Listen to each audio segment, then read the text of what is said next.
Dear students, I hope कि आपने first और सेकंड वीडियो देखा होगा और उसे समझने की कोशिश भी की होगी। टफ तो है ऑनलाइन पढ़ना, लेकिन कर भी क्या सकते हैं। फिर भी आप भी प्रयास करें और हम भी अपने तरफ से प्रयास कर रहे हैं ताकि आपके मन में जो भी डाउट्स है उसे क्लियर करते रहें। आज नेक्स्ट टॉपिक, जो लास्ट वीडियो में हमने आपको बताया था डिस्टेंस और डिस्प्लेसमेंट के बारे में, तो नेक्स्ट टॉपिक हमारा है डिस्टेंस और डिस्प्लेसमेंट। तो उसे स्टार्ट करते हैं और समझते हैं। देखिए,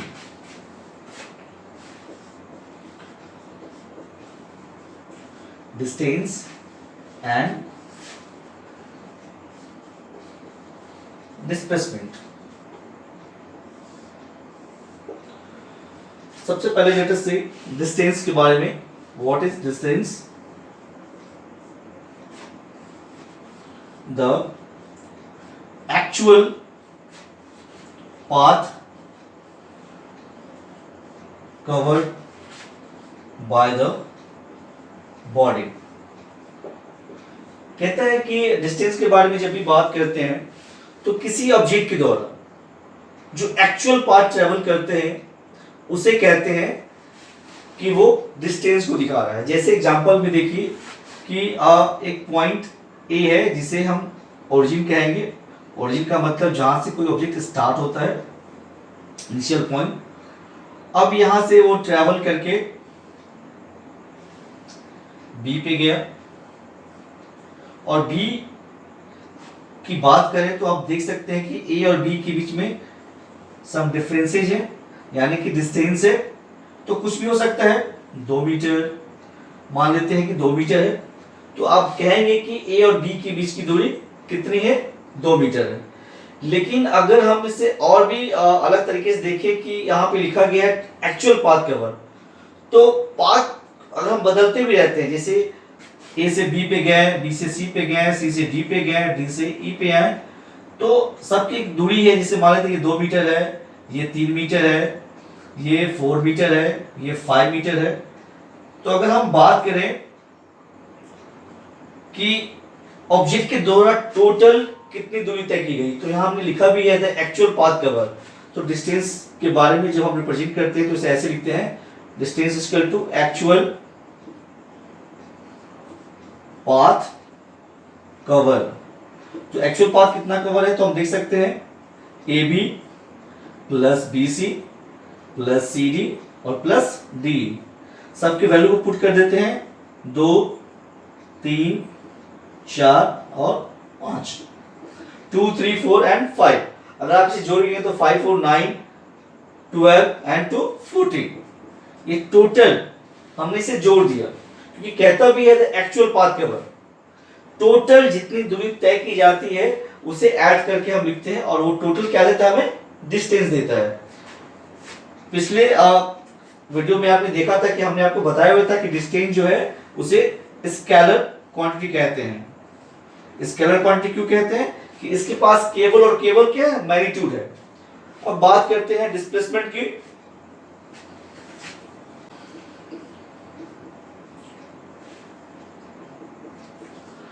the shortest distance travel by the body. जो सबसे कम दूरी तय करता है।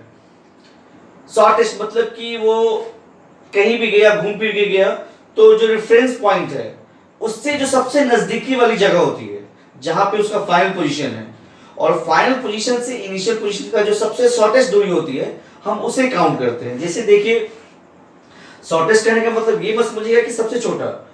इनिशियल और फाइनल के बीच में जो सबसे छोटी दूरी होती है उसे काउंट करते हैं। जैसे आप देखिए कि अगर हम ये बात लिख रहे हैं तो इसे जस्टिफाई कैसे करेंगे। जैसे ये पाथ स्टेट पाथ है, ये ए पोजीशन, ये बी पोजीशन। ऑब्जेक्ट यहां से ट्रेवल होकर बी पे आया और बी से सी पे आ गया। तो इस कंडीशन के लिए अगर हम बात करें कि इसका डिस्प्लेसमेंट क्या हुआ, तो यहां पे अगर हम बात करें कि वो ए पे ही था और वापस आके ए पे ही आ गया, तो इसमें डिस्प्लेसमेंट कुछ हुआ ही नहीं, क्योंकि अगर हम बात करें डिस्प्लेसमेंट के लिए तो लिखते हैं फाइनल माइनस इनिशियल।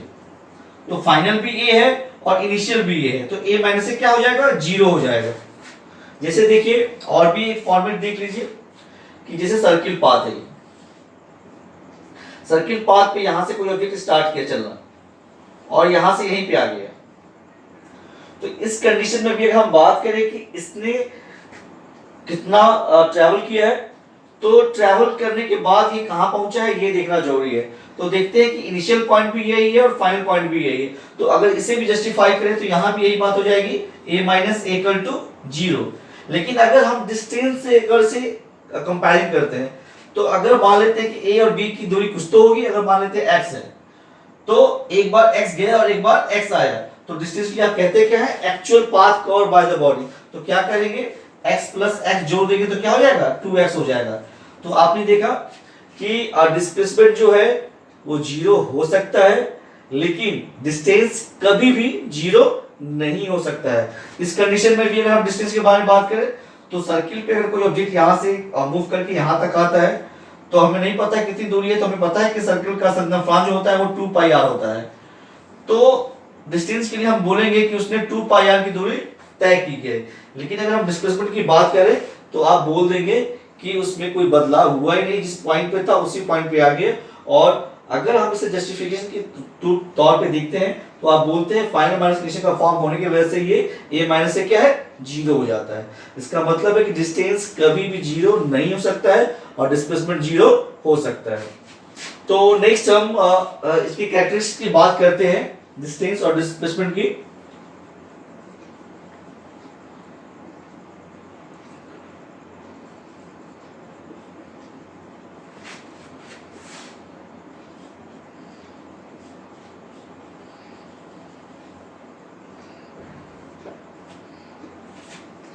तो इसके कैरेक्टर के बारे में जानते हैं कि अगर हम कंपैरिजन करते हैं तो डिस्टेंस और डिस्प्लेसमेंट में क्या क्या डिफरेंसेस है देखिए।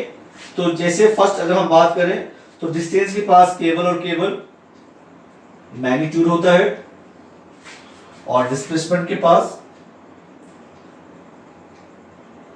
Magnitude and direction. इसलिए डिस्टेंस को स्केलर कहते हैं और डिस्प्लेसमेंट को वेक्टर कहते हैं। डिस्टेंस नेवर भी 0, ये कभी भी 0 नहीं हो सकता है, और ये मे बी 0। इसके लिए बात करें ऐसा यूनिट की, तो इसके लिए ऐसा यूनिट होता है मीटर। अगर इसके बारे में बात करें तो हम लोग इसको भी मीटर में ही रिप्रेजेंट करते हैं, लेकिन एक सिग्निफिकेंट जो होता है कि इसके पास एक स्पेसिफिक डायरेक्शन है, तो ये बात रिप्रेजेंट करते हैं विथ टुवर्ड्स डायरेक्शन। तो ये सारे कैरेक्टर हैं जो दोनों को अलग अलग दिखाता है कि इसके पास मैग्नीट्यूड है, उसके पास डायरेक्शन है, प्लस मैग्नीट्यूड है, ये स्केलर है, वो वेक्टर है, ये कभी भी 0 नहीं हो सकता है, वो 0 हो सकता है। इसके लिए ऐसा यूनिट का इस्तेमाल मीटर में करते हैं, और उसके लिए मीटर है लेकिन वो टुवर्ड्स डायरेक्शन के साथ होता है। तो आई होप कि आपको ये समझ में आया कि डिस्टेंस और डिस्प्लेसमेंट क्या है। इसे और भी अच्छे समझने के लिए आप एक प्रैक्टिकल के थ्रू हम देखते हैं और एक न्यूमेरिकल बेस्ड क्वेश्चन बनाते हैं, ताकि आपको और भी अच्छे समझ में आ जाए कि डिस्टेंस और डिस्प्लेसमेंट का फैक्टर कैसे एक दूसरे से डिफर करता है। तो देखिए न्यूमेरिकल, चलिए न्यूमेरिकल के थ्रू डिस्टेंस और डिस्प्लेसमेंट को डिफरेंसेस को समझते हैं कि कैसे एक दूसरे से डिफर है। तो देखिए, a car travel towards east 1.5 meter, then again move towards south 2 meter and again move east 4.5 meter. Find the total distance travel, and second one, find the resultant displacement. तो सबसे पहले देखते हैं कि इसे सॉल्व करने के लिए आपको एक ग्राफ ड्रॉ करना पड़ेगा, तब आपको समझ में आएगा कि कैसे ये बनेगा। तो सबसे पहले लिखा गया है कि car travel towards east 1.5 metre. तो पहले ग्राफ का फॉर्मेट बना लेते हैं। ये ईस्ट, ये वेस्ट, ये नॉर्थ और ये साउथ। तो सबसे पहले क्या बोल रहा है कि कार जो है वो ट्रैवल कर रहा है 1.5 मीटर ईस्ट में। तो यहां से स्टार्ट करते हैं ये ओरिजिन, और ये 1.5 मीटर ट्रैवल हुआ वो इसकी तरफ। उसके बाद कहता है टुवर्ड्स साउथ 2 मीटर, तो साउथ नीचे है तो ये नीचे आएगा 2 metre, and again they move east 4.5 metre. अब ये मूव कर रहा है इसकी ओर 4.5 मीटर। तो ये ग्राफ हमारा ड्रॉ हो गया कि कार का ट्रैवल ऐसा हुआ है। तो फर्स्ट क्वेश्चन कहता है कि find the total distance travel. तो अगर हम डिस्टेंस की बात करते हैं तो आपको पता है कि डिस्टेंस के लिए आप लिखते हैं actual path cover by the body. तो आप देख सकते हैं कि ऑब्जेक्ट पहले नाम देते हैं, ए से चला, बी पे पहुंचा, उसके बाद सी पे पहुंचा, उसके बाद डी पे पहुंचा। तो ये यहां से लेके यहां तक ट्रैवल किया। जब आप इसे घर में बनाएंगे तो आप एक सॉल्यूशन दे रहे हैं हम आपको कि हमने 1 मीटर में लिया है, तो आप इसका काम स्केल पे कीजिएगा। जैसे 1 मीटर इक्वल टू 1 सेंटीमीटर, क्योंकि मीटर का स्केल बड़ा होता है तो आप कॉपी कलम पे ऐसे नहीं बना पाएंगे। तो जब आप घर पे बना रहे होंगे तो आप स्केल का इस्तेमाल कीजिएगा, जहां पे 1 मीटर इक्वल टू 1 सेंटीमीटर ले लीजिएगा, तो आसानी होगी आपके लिए।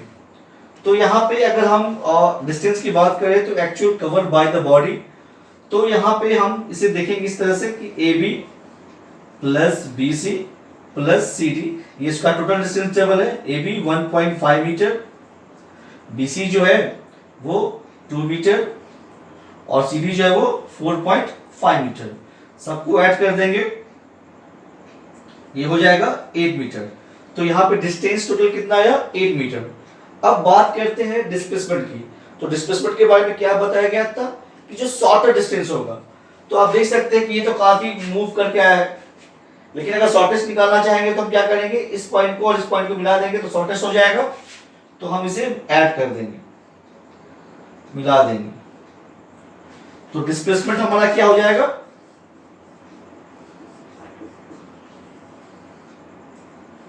Displacement is equal to AD. लेकिन आपको पता नहीं कि एडी का वैल्यू क्या है, तो अभी हमने क्या बताया था कि स्केल पे 1 मीटर इक्वल टू 1 सेंटीमीटर का ये फॉर्मेट इस्तेमाल कीजिएगा। जब आप स्केल का इस्तेमाल करके ये सारा ड्रॉ कीजिएगा, जैसे 1.5 मीटर में है तो आप इसे सेंटीमीटर में कन्वर्ट कर लीजिएगा और उस पर ड्रॉ कीजिएगा। तो उस कंडीशन के हिसाब से जब आप ए और डी को मिला रहे हैं और जब इसे मेजरमेंट करेंगे तो आपको स्केल पे पॉइंट पे 6.3 मीटर आएगा। तो आप देख सकते हैं कि इस जितने भी डिस्टेंस ट्रेवल जो हुआ है इस ऑब्जेक्ट के द्वारा, तो आप देख सकते हैं कि डिस्टेंस अलग फॉर्म आया और डिस्प्लेसमेंट अलग आया। तो अभी हमने पहले ही आपको बताया है कि डिस्टेंस और डिस्प्लेसमेंट का जो फॉर्म है वो बिल्कुल अलग होता है। डिस्टेंस 0 कभी नहीं होता है, डिस्प्लेसमेंट 0 हो सकता है। तो ये फॉर्मेट बिल्कुल अलग अलग पैटर्न पे होते हैं, क्योंकि डिस्टेंस के लिए हमेशा बोलते हैं actual path cover by the body, और डिस्प्लेसमेंट के लिए बोलते हैं the shortest distance travelled by the body, और इसे displacement equal to final minus initial के फॉर्मेट में ही इसका इस्तेमाल करते हैं। तो आज हमने ये सारे टॉपिक को जो बताया शायद बिल्कुल आपको समझ में आया होगा। अगर फिर भी कोई डाउट्स रह गया होगा तो वीडियो के अंत में मेरा व्हाट्सएप नंबर है, आप मुझसे कॉल करके पूछ सकते हैं और जो भी डाउट्स है वहाँ पे डाल सकते हैं, ताकि मैं उसका जवाब दे सकूँ और आपके डाउट्स को खत्म कर सकूँ। तो आज के लिए इतना ही।